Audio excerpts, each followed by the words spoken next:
permasalahannya adalah siapa yang terkutuk pada zaman Nabi Isa alaihissalam, atau siapa yang terkutuk pada abad pertama, atau siapa yang memberikan kemudian pengkhianatan kepada utusan Tuhan, atau siapa yang menerima suap, atau siapa yang kemudian menyerahkan orang benar kepada tentara Romawi pada saat itu.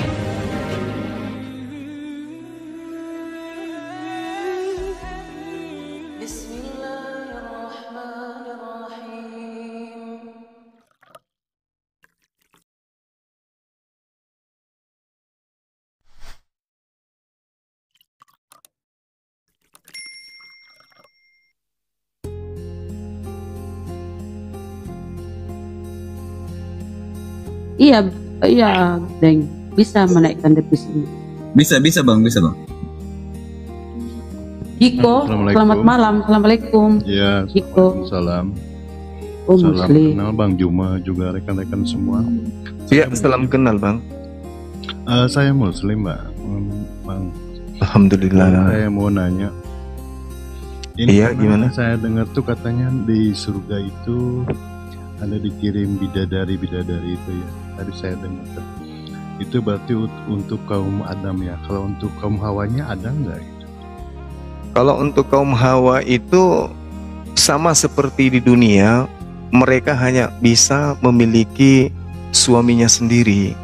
Karena pada hakikatnya bidadari itu wanita itu cenderung kepada perhiasan, Bang. Makanya wanita di surga itu dipuaskan oleh Allah dengan kebahagiaan mereka. Iya. Oh iya. Ya oke, cuma gitu aja ditanyainnya Bang.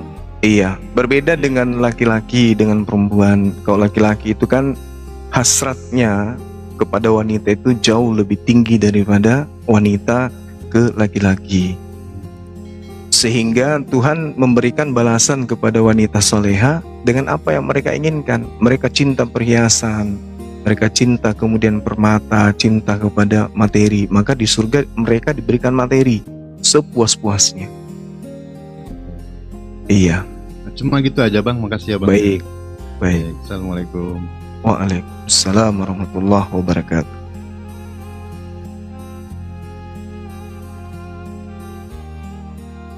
Nah, silakan ya teman Kristen permintaan.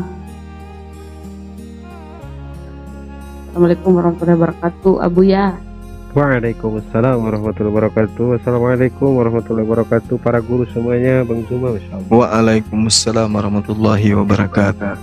Waalaikumsalam warahmatullahi wabarakatuh. Coba Banyu aku ganti akun yang lama coba supaya si bocil tadi itu yang mengaku dari sore itu tadi bisa ngikutin aku. Kalau ini nggak ngikutin dia. Oke, baik. Aku ganti akun dulu. Siap. Lanjut.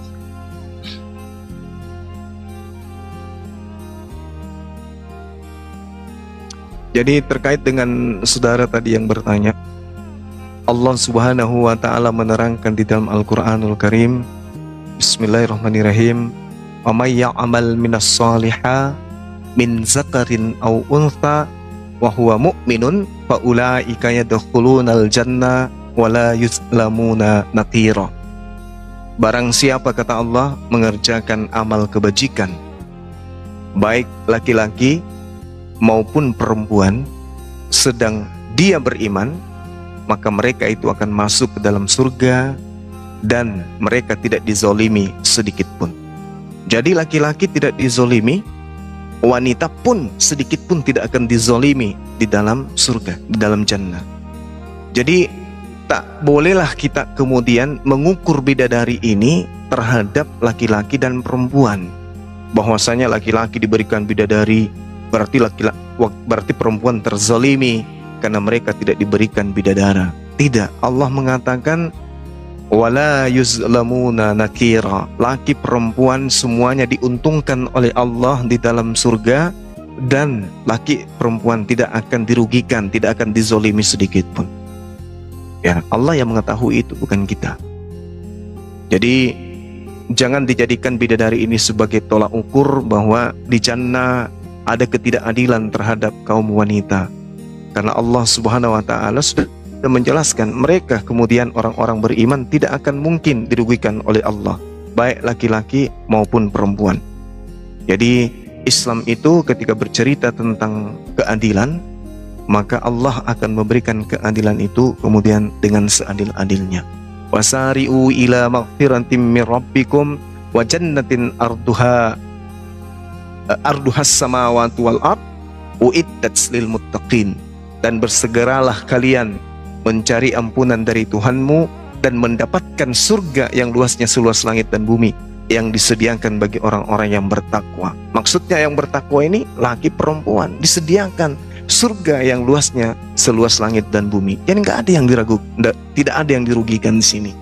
Karena tolak ukur daripada Allah memberikan jannah adalah ketakwaan. Mau laki mau perempuan, semua akan diberikan apa yang menjadi janji Allah kepada hambanya yang beriman dan bertakwa. Seperti itu. Lain cerita kalau di agama teman kita, ya, laki perempuan semua menjadi mempelai wanita. Allah karim. Aduh. Semua orang-orang di sebelah agama sebelah ketika masuk ke surga mereka semuanya menjadi mempelai wanita. Allahu Akbar. Ya Allah. Ya, ada yang menjawab di bawah Gurunda. Oh, saya kira perempuan dapat pangeran. Kirain Iya. wanita dapat pangeran. Betul. Nah, yang belum Pangerannya itu Berjodoh adalah Gurunda. suaminya itu sendiri. Gimana? yang belum berjodoh Tuhan- misalnya. Tuhan akan memberikan pasangan. Semua Itu ya. semua penghuni surga memiliki pasangan masing-masing. Jadi kalau misalnya dia seorang laki-laki, beliau punya permaisuri, kemudian mereka punya bidadari. Bidadari ini adalah pelayan-pelayan. Bidadari ini pelayan untuk istrinya juga boleh, pelayan untuk dirinya juga boleh. Jadi pelayan itu bukan hanya identik dengan kepuasan seks, tidak.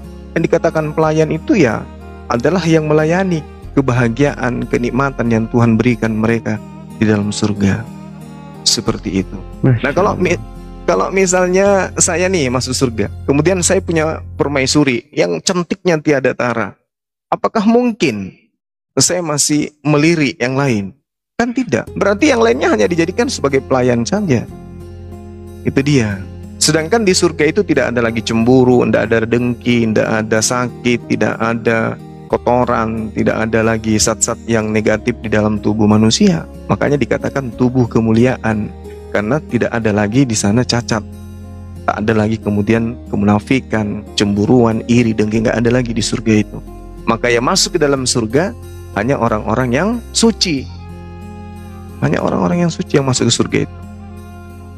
Seperti itu. Ini ada Abuya, ada guru kita, pasti beliau lebih tahu. Allah, Gurunda ini udah jelas Gurunda. Jadi sedikit saja Masya saya sampai Iya, silakan. belum menyapa Bang Renol bentar ya Bang Renol. Jadi Masya Allah benar sekali saudaraku apa yang disampaikan oleh Gurunda Bung bahwa Allah itu maha adil dan mustahil Allah zalim. Sekarang di dunia saja sudah jelas ketika Allah memberikan hukum kepada laki-laki, yang mana laki-laki dibatasi oleh Allah sampai 4. Itu maha adil Allah, karena Allah menciptakan laki-laki dan kenikmatan tertinggi bagi laki-laki itu adalah perempuan. Itu mau disadari ataupun tidak, faktanya seperti itu. Maka Allah di sana memberikan hukum yang adil, boleh lebih daripada satu, daripada nanti menimbulkan perzinahan atau perselingkuhan. Nah, untuk perempuan kenikmatan tertingginya itu perhiasan, bukan laki-laki. Maka Allah memberikan hukum bagi perempuan boleh memakai perhiasan, emas gitu kan, bahkan pakaian pun dari sutra full itu boleh perempuan. Laki-laki haram pakai emas, laki-laki haram pakai pakaian dari sutra. Itu diperbolehkan pakai pakaian dari sutra maksimal 50% sutra, 50% katun. Kalau sutranya lebih banyak daripada katunnya, itu laki-laki sudah haram memakai pakaian yang dari sutra itu. Maka inilah maha adil Allah, bukan memberikan hukum sama rata, tetapi memberikan hukum sesuai dengan kebutuhan. Sama kita juga, adil itu bukan memberikan sesuatu disamaratakan, tidak. Punya anak 2, yang 1 SD, yang 2 SMA. Yang SD dikasihlah uang jajan sehari 5.000, yang SMA 5.000. Itu tidak adil. Tetapi yang adil itu SD dikasih 5.000, SMA dikasih 15.000, karena kebutuhannya lebih banyak. Mungkin seperti itu ya Gurunda, Masya Allah. Iya, Allah Masya Ta'ala Allah. a'lamu bishawab. Allahu Akbar, Masya Allah. Terima kasih Abu ya. Kita sapa dulu tamu kita. Renol, selamat malam. Assalamualaikum. Assalamualaikum Bunda. Oh, muslim. Namanya kok Waalaikumsalam. Renol. Waalaikumsalam warahmatullahi. Saya mau bertanya nih, tapi saya muslim ya. Iya. Siapa yang lebih duluan masuk surga? Nabi Yesus Isa atau Rasulullah? Dan apakah Isa bisa seperti Rasulullah membelah bulan? Itu saya tanyakan. Terima kasih. Iya, silakan Abuya dijelaskan dari hadits.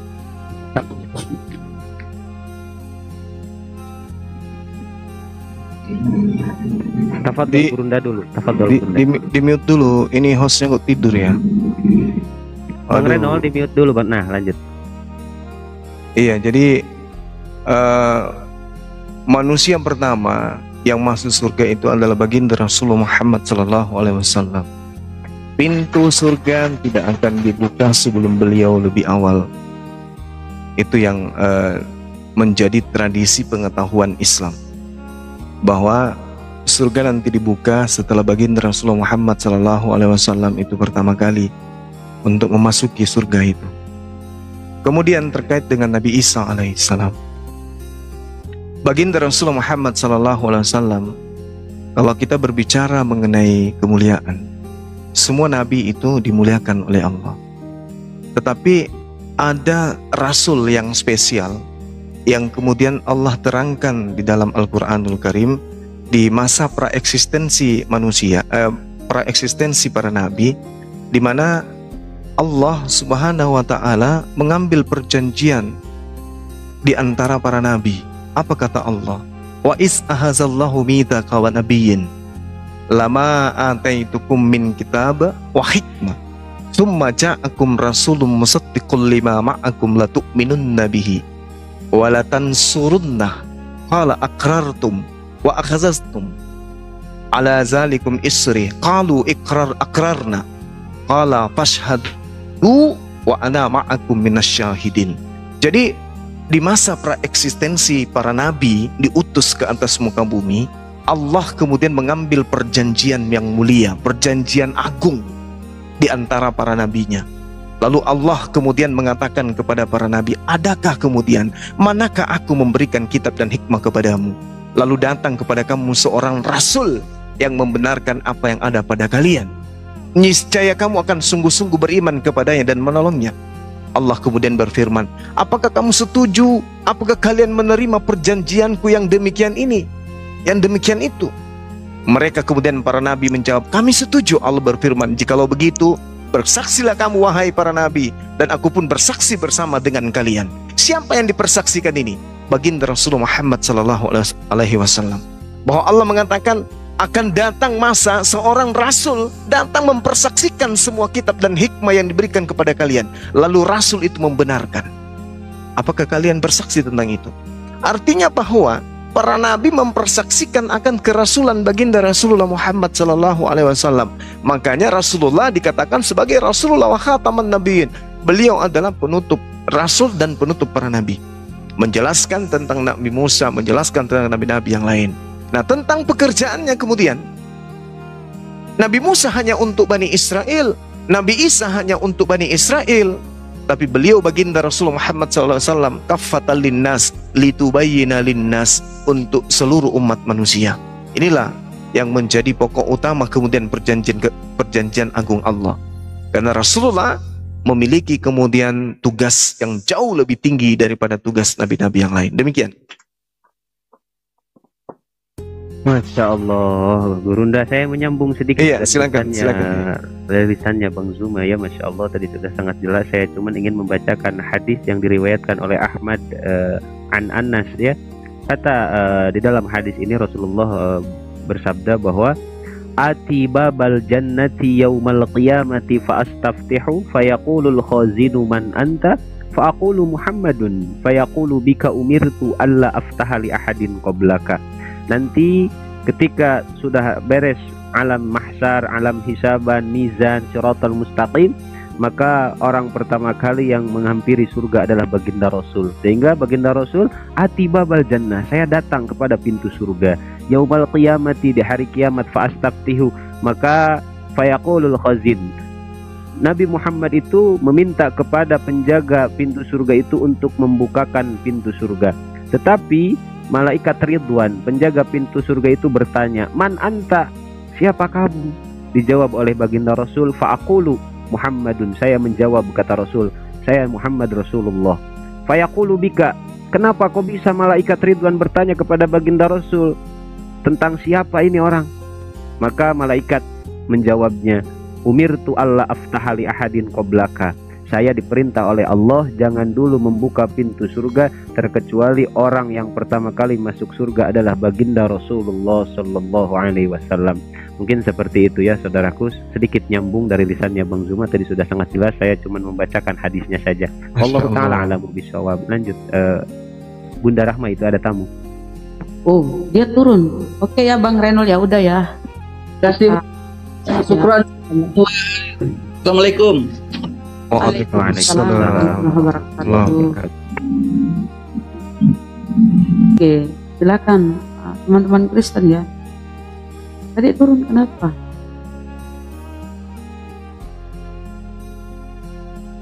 Belum ada Kristen. 1,1. Iya ini Gurunda 1,1. Nggak ada satupun. Wah memang 1,2. Allah karim. Aduh. Bang Andi pada kemana ini Bang Andi Kristen ini? Kena ya. Iya. Kenapa ya Bu ya? Iya pada kemana ini? 1,2. Diam di pojokan dah. Aduh. Ya ada, menunggu, sabar aja dulu. Iya. Nah. Baik, oh ya itu ada tamu tuh. Iya. Kita sapa Firdaus. Selamat malam. Assalamualaikum. Kristen Muslim. Firdaus, Kristen Muslim.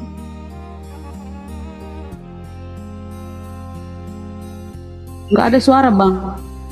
Ish, apa pula ini? Astagfirullah. Mau pamer muka mungkin jaringan. Silakan naik lagi Pak Firdaus. Terkait dengan apa yang disampaikan oleh Abuya tadi ya, bahwa baginda Rasulullah Muhammad Sallallahu Alaihi Wasallam itu adalah yang pertama kemudian masuk ke dalam surga. Itu pun dijelaskan di dalam kitabnya saudara Kristen. Menurut penelitian Matius, dituliskan di dalam Matius 19 data nomor 30. Kalau kita membaca satu perikop dikatakan gini, lalu Petrus menjawab dan berkata kepada Yesus, "Kami ini telah meninggalkan segala sesuatu yang mengikuti Engkau. Jadi apakah yang akan kami peroleh?" Kata Yesus kepada mereka, "Aku berkata kepadamu, sesungguhnya pada waktu penciptaan kembali," maksudnya pada hari kebangkitan. Hari kebangkitan artinya hari penghakiman. "Apabila anak manusia bersemayam di atas takhta kemuliaannya, kamu yang telah mengikuti aku akan duduk juga di atas 12 takhta untuk menghakimi 12 suku Israel. Dan setiap orang yang karena namaku meninggalkan rumahnya, saudara laki-laki, perempuan, bapaknya, ibunya, anak-anaknya, istrinya, akan menerima kembali 100 kali lipat dan akan memperoleh hidup yang kekal.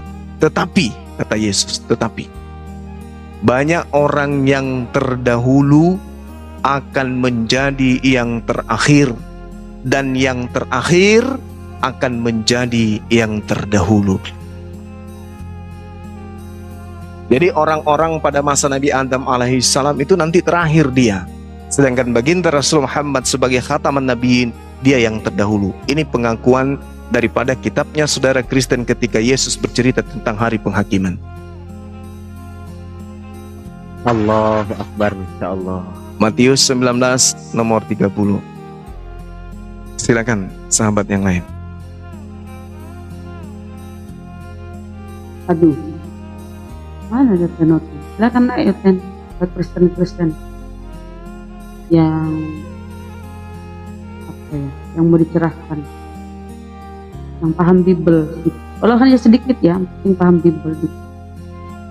Ini mudah-mudahan.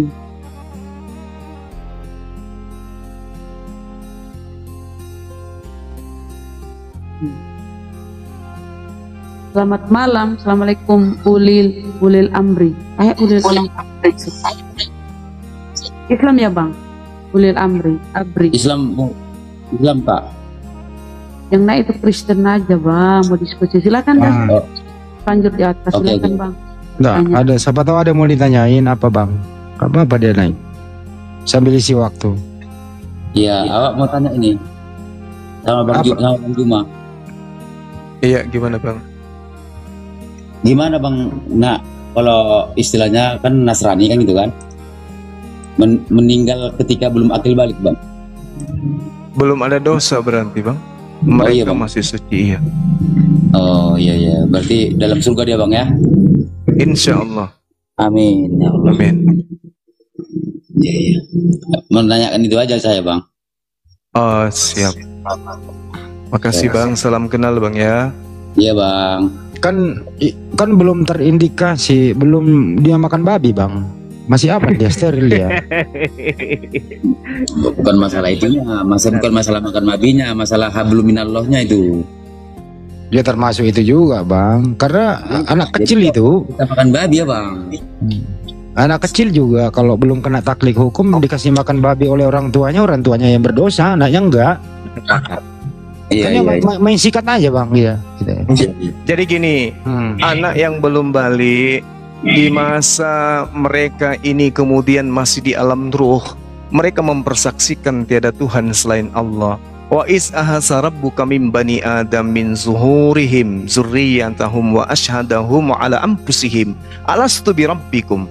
Anak oten tadi, orang Kristen tadi, anak bayinya tadi sebelum balik, ketika dia di alam ruh, beliau diambil saksi kemudian, apakah engkau bersaksi bahwa aku ini adalah Tuhanmu? Nah, ruh ini menjawab, qalu bala syahidna. Iya, aku bersaksi bahwa engkau itu adalah Tuhanku. Nah, ini artinya bahwa bayi di dalam manusia, makhluk manusia di alam ruh, semuanya mempersaksikan bahwa tiada Tuhan selain Allah. Alastu bi rabbikum qalu bala syahidna an taqulu yaumal qiyamati inna kunna an hadza ghafilin. Agar di hari kiamat kamu tidak mengatakan sesungguhnya ketika itu kami lengah terhadap ini semua. Jadi orang-orang yang kemudian lahir tercipta di atas muka bumi, begitu mereka balik, beliau semuanya diberikan akal oleh Allah untuk menentukan mana kebenaran itu, mana kesesatan itu kemudian. Makanya dikatakan oleh Allah mereka adalah seburuk-buruknya makhluk. Kenapa? Karena waktu masa praeksistensinya sebagai manusia, dia dikasih persaksian. Alastu bi rabbikum, apakah kamu bersaksi aku ini adalah Tuhanmu? Qalu bala syahidana. Maka dia diciptakan di atas muka bumi menjadi manusia. Tapi ketika kemudian dia masuk ke alam bumi, dia ingkar, maka disebutlah kafir. Orang-orang kufur yang mengingkari kemudian janjinya di hadapan Tuhannya, itulah mereka disebut kafir. Orang seperti itu disebut apa? Zalim. Seperti itu, Bang. Ini pertanyaan yang bagus sebenarnya. Silakan. Mungkin ada tambahan dari guru yang lain. Sedikit saja ya, ada sebuah syairan Gurunda dari ulama usul fikih di dalam kitab Lataiful Isyarah. Ulama mengatakan, wal mu'minuna fi khitabillahi qad dakhalu illa sabi wasahi wazal jununu kulluhum lam yadkhulu wal kafiruna fi khitabid dakhalu wal mu'minuna fi khitabillahi. Semua orang mukmin itu dikenakan oleh aturan Allah, terkena. Jadi terkhitab oleh aturan-aturan Allah. Yang tidak terkena oleh aturan Allah, yang pertama ilah sobi, bayi yang belum balik tadi, yang sudah sangat jelas dijelaskan oleh Gurunda Bang Zuma dan Bang Handi. Wadal junun, orang gila, dia tidak ada dosa untuk bayi ini gitu. Jadi belum dikenakan hukum taklif itu. Jadi tadi kembali ketika berbuat baik kembali kepada orang tuanya. Bahkan ketika berbuat jahat saking baiknya Allah itu diampuni langsung karena belum mendapatkan, dalam artian belum punya catatan amal sendiri gitu. Belum punya catatan amal sendiri. Mungkin itu saja yang ditambahkannya. Wallahu a'lam bishawab. Lanjut saudara. Mantap. Pertanyaan bagus ini. Ulil amri udah puas dengan jawabannya atau silakan? Belum. Silakan Bang Ulil. Iya Bu. Aduh, ini gimana Ulil amri? Bukan. Nah. Enggak, tadi ngangkat anak tadi tidur tadi, jadi nggak dengar bicara. Waduh, bertanya nggak didengerin jawabannya. Iya, sorry bang, pas pula dia tadi dipanggil tadi bang. Astagfirullahaladzim. Maafkan saya bang, maafkan. Ya, dimaafkan lanjut. Maafkan, jangan sekali lagi ya, jangan sekali-kali lagi. Ya udah dimaafkan Pas Bang. tadi mau anak di ujung sana di tempat mertua mau angkatnya. Ya udah dijawab. Tadi intinya adalah inti. Ya intinya inti aja, udah itu aja. Iya. Course the course. Ya itu aja ya. Ya, belum berdosa. Beda dengan ajaran si Paulus bahwa semua Ya, manusia. Oke. jangan menolong lah. Aku sebenarnya, Oke, Bang. aku Terima sebenarnya kasih ya, Bang ya. ada yang mau kutanya sama Bang Juma, cuman kurang paham aku nanti kalau aku bilang gini loh. Ada kawanku Nasrani, Bang Juma. Waduh. Lanjut. Iya. Ada kawanku Nasrani kan gitu Bang Juma. Cuman kalau ku tengok dia ini terlalu pintar, aku terlalu bodoh, kan gitu Bang Juma. Karena dia mengeluarkan firman-firman kan gitu kan, entah apa-apa lagi keluar di kitab-kitab itu, kitab Yesa, kitab entah Iya, apa-apa gitu kan. Iya. Suruh masuk sini Bang, temannya itu yang itulah. kan Aku suruh bilang masuk. sama dia, kau itu jangan kau tanya sama aku. Aku bilang sama dia, kau tanya itu sama Bang Juma, video Bang Juma aku kirimi semua sama dia, semua aku kirim video Bang Juma semua. Jadi Mantap. Bagus. jawaban dia tuh gak enak. Dia itu asal ngomong aja itu katanya membenarkan diri. Ini bukan membenarkan diri, ini pembenaran. Gue bilang kalau kau itu membenarkan, ini pembenaran semua. Dia itu Katolik Cina Katolik kan gitu. Oh, iya. Asal Bang Juma masalah apa ini, masalah ketuhanan ini ku kirim sama dia. Gua ada rasa 20 ku kirim sama dia. Ya sudah ya Pak dulu deh. Ya udah dulu ya. Pak ya. Ajak temannya masuk ke sini Pak. Ajak dia, bujuk dia masuk supaya berdiskusi dengan gurunya. Kalau dia pintar. Iya itulah. Kita. Tapi dia nggak berani. Iya pura nih kasih Maksud gua apa? Senjataku mau ngomong sama dia ini biar dia tuh apa gitu loh Bang Juma. Paham kan? Kasih tahu Gurunda, kasih tahu apa yang kalau dia sampaikan ke Oten Mau teman. dijelaskan sama dia ini. Dia percayanya sama awak, mau debatnya sama awak. Aku bilang Bang Juma nggak mau dia. Iya. Jadi jawaban sederhananya sampaikan aja kepada mereka, kepada beliau. Iya. Kebenaran sebuah agama itu dilihat dari sebuah kitab. Sampaikan aja kayak gitu. Apakah perjanjian baru itu pernah dipegang, pernah disentuh, pernah dilihat oleh Yesus? Kalau tidak pernah, berarti kitab Anda kitab ilegal. Apapun isinya, sebenar apapun isi dari buku yang Anda genggam itu, kalau Yesus tidak pernah memberikan legalitas terhadap buku-buku itu, maka apalah artinya? Karena yang menjadi sumber firman itu adalah Yesus. Kalau Yesus tidak pernah berbicara tentang apa yang ada di dalam kitab tersebut, ya percuma kan? Iya betul Bang Juma ya. Nah itu dia, tanya aja gitu. Apakah pada zaman Yesus melakukan pengajaran kepada Bani Israel, buku yang Anda genggam saat ini itu sudah ada, khususnya perjanjian lama, perjanjian baru, Lukas, Markus, Matius, Yohanes.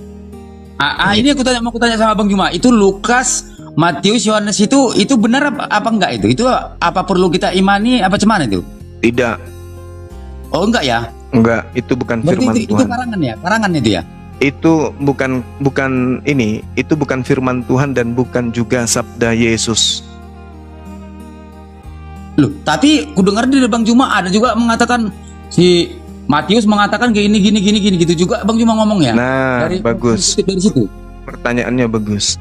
Jadi catatan-catatan yang muncul di dalam buku ini adalah catatan yang dihasilkan dari penyelidikan. Oh, iya. Nah, sekarang kalau ada seorang mahasiswa melakukan penyelidikan tentang, misalnya tentang apa yang bagus, tentang tumbuhan, apakah Ya. kemudian hasil dari penelitiannya ini bisa diterima? Bisa. Apakah bisa ditolak? Bisa juga. Kenapa? Karena hasil penelitiannya bukan firman Tuhan. Wah, gitu ya Bang Juma ya. Iya. Ya, aku pun gini juga mau kukasihkan nanti kayak gini, tapi apa betul yang dibilang dia itu, entah Lukas, entah Matius, entah apa-apa lah gitu kan. Aku bilang sama dia, Kak Tunggel dari Yunani Gel, aku bilang, bukan dari betul. Yahudi, aku bilang. Pintar. Cerdas. Bagus. Sadarkan mereka bahwa kitabnya itu adalah kitab dari barat. Dari barat kan Bang? Iya. Iya betul. Aku jadi ini baru semalam ku tengok, kalau nggak salah Bang Juma sama apa tuh ya, Kiai nama itu ya. Iya, Ustaz. Bang Juma sama Kiai nama sama yang perempuan itu siapa itu, yang perempuan Uniripa. Iya. Mengkutip bahwasanya Injil 1930 ditulis namanya. Ditulis nama Allah di situ. Sekitar 2 malam yang lewat itu Bang Juma online di sini. Injil 1930. Maksudnya gini, kitab Injil itu ditulis nama Allah itu pada tahun 1930 di Jakarta. Iya, betul. 1945, 1976 dan seterusnya. Ya, dari awalnya 1930 katanya. Diterjemahkan ke dalam bahasa Melayu. Bible. Iya, Bible. Itu dibilang Ustadz Kinama itu. Iya. Ada betulnya tuh. Itulah. Iya. Baru semalam aku tengok sama Bang Juma ini. Ini aku baru ini yang bicara sama Bang Juma ini ya. Kayaknya seingatku sih iya. Tadi sore nggak ada? Bicara dengan abang? Enggak. Berarti abang sendiri? Bang Juma ini berapa biji jadi Bang Juma ini? Berarti ada yang nipu-nipu Bang Juma ini berarti ya? Berapa biji, astagfirullah, berapa biji? Ya. Ada banyak Bang, ada banyak. Ada berapa orang ini Bang Juma ini? Aku ngerti juga, tapi kok suaranya mirip. Iya. Kalau tadi sore saya nggak pernah ngomong sama abang. Tunggu dulu Bang, ini kita sampai dulu tamu bentar ya. Ini kok diantar ya. Ada koko di api nggak ada Bang, di api Bang. Assalamualaikum warahmatullahi wabarakatuh. Saya nanti mau nanya sama Bang Juma. Waalaikumsalam warahmatullahi wabarakatuh. Pak Ulil bagi waktu ya, berbagi sama yang lain ya. Oke Bang, makasih. Kembali Bang. Iya Bang. Ya, Bang Juma mau nanya Bang Juma, ada nggak sih yang menguatkan kalau memang dasarnya itu yang disalib itu adalah Yudas Bang Juma? Dari penguatan dari mana? Antara maksudnya penguatan yang disalib itu adalah Yudas. Gitu Bang Zuma, dari antara pihak Islam dan Kristen ini. Yang pasti kalau di Islam kita tidak ada urusan dengan siapapun yang menggantikan Nabi kita Isa alaihissalam. Mau dia Pak Bom, mau dia Tukul, mau Timbul, mau Cuplis, nggak ada urusan dengan kita umat Islam. Karena Islam datang kemudian mengkritisi, meluruskan fitnahan kepada Nabi Isa alaihissalam, bahwa tuduhan mereka Nabi Isa itu disalibkan, dibantah oleh Allah. Tidak kamu salibkan, yang kamu salibkan adalah yang diserupakan dengan Nabi Isa alaihissalam. Nah sekarang permasalahannya, diserupakan kepada siapa oleh Allah? Kepada kita ini? Bukan. Diserupakan bagi mereka yang menyalib Yesus Isa. Nah bagaimana caranya kita mengetahui bahwa kepada siapa diserupakan Nabi Isa itu? Tanya kepada mereka yang mengalami. Gitu kan? Jangan tanya kepada kami umat Islam, karena pada saat itu kami nggak ada. Allah mengatakan diserupakan bagi mereka. Mereka siapa? Yang menyalib, yang membunuh. Kalau mau tahu diserupakan dengan siapa, tanya mereka yang membunuh. Jangan tanya kami, karena pada saat itu kami nggak ada. Allah hanya menyampaikan dalam Al-Quran bahwasanya Allah Subhanahu wa Ta'ala menyelamatkan Nabi Isa alaihissalam dari pembantaian orang-orang kafir yang ada pada masa itu. Nah, sekarang kalau berbicara mengenai siapa yang disalibkan ini, maka kemana rujukannya? Ya, ke tuan rumah. Siapa tuan rumahnya? Yahudi.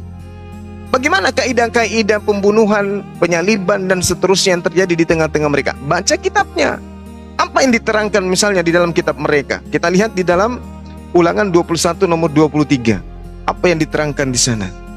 Bahwasanya orang yang dikutuk oleh Tuhan, yang digantung oleh Tuhan, karena terkutuk, mayatnya tidak boleh dibiarkan semalam-malaman di atas tiang.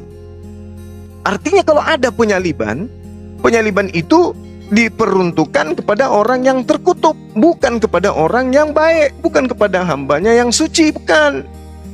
Jangan biarkan mayatnya tergantung di pohon sepanjang malam. Kamu harus menguburkan pada hari itu juga. Karena siapapun yang digantung dengan cara terkutuk oleh Tuhan, ya ini oleh Tuhan ini. Artinya kalau ada yang digantung, entah itu disalib, dipalang, atau dia digantung di pohon, itu adalah orang yang dikutuk. Mana dalilnya? Ulangan 21 nomor 23. Kita pakai kitabnya tuan rumah. Maka janganlah mayatnya dibiarkan semalam-malaman pada tiang itu, tetapi harus engkau menguburkan pada hari itu juga. Sebab seorang yang digantung terkutuk oleh Elohim, jangan engkau menajiskan tanah yang diberi Tuhan. Nah, pertanyaannya, kenapa orang ini dikutuk? Apa sebabnya? Ternyata tertulis di dalam Ulangan 27 nomor 25, orang yang menerima suap dan menyerahkan orang benar untuk dibunuh adalah orang yang terkutuk. Menurut kitabnya orang Yahudi. Sekarang permasalahannya adalah siapa yang terkutuk pada zaman Nabi Isa alaihissalam, atau siapa yang terkutuk pada abad pertama, atau siapa yang memberikan kemudian pengkhianatan kepada utusan Tuhan, atau siapa yang menerima suap, atau siapa yang kemudian menyerahkan orang benar kepada tentara Romawi pada saat itu. Siapa yang menerima suap? Yudas. Yudas. Yohanes 6:70-71 bukan Yudas. Udah jelas kan itu. Bagaimana kemudian dikatakan bahwa ada oknum yang menerima suap? Tertulis di mana? Yohanes berapa tadi? Yohanes berapa tadi? Yohanes 6:70-71. Yohanes 6:70. Itu terkutuk itu. Di situ dia terkutuk. Dia disebut iblis dia di situ. Jadi kalau dikatakan bahwasanya kutukan oleh Yesus itu muncul di Markus 14:21. Terkutuklah atau celakalah dia yang mengkhianati aku. Siapa yang mengkhianati beliau? Siapa yang mengkhianati beliau? Yudas Iskariot. Terkutuk enggak itu? Celaka kata Yesus. Itu celaka katanya. Jadi sudah sangat jelas sekali ya bahwasanya diceritakan dalam kitabnya teman-teman kita Kristen itu sendiri ya, bagaimana kemudian dia kemudian dikatakan sebagai orang yang terkutuk berdasarkan pengakuan daripada Ulangan 27 nomor 25, bahwa orang yang menerima suap adalah orang yang terkutuk. Seperti itu, Bung. Oke. Gurunda, Bang Zuma mau nanya terakhir ya, saya habis ini turun. Siapa pelaku yang menuhankan Yesus? Kan di Al-Quran menjelaskan bahwasanya kan, wahai Nabi Isa, apakah pernah engkau mengatakan dirimu itu adalah Tuhan selain daripada aku, kata Allah? Kan begitu Gurunda. Siapa sih pelakunya ini Gurunda? Bang Zuma? Mungkin ya kan udah jelas. Iya, udah jelas. Mereka yang menganggap Waalaikumsalam. Mereka yang menganggap Tuhan yang mengutus Nabi Ibrahim, Ishak dan Yakub Tuhannya menjelma menjadi manusia. Mereka lah itu. Siapa dia? Ya semua orang pada tahu. Sekira begitu Bang Handi, silakan.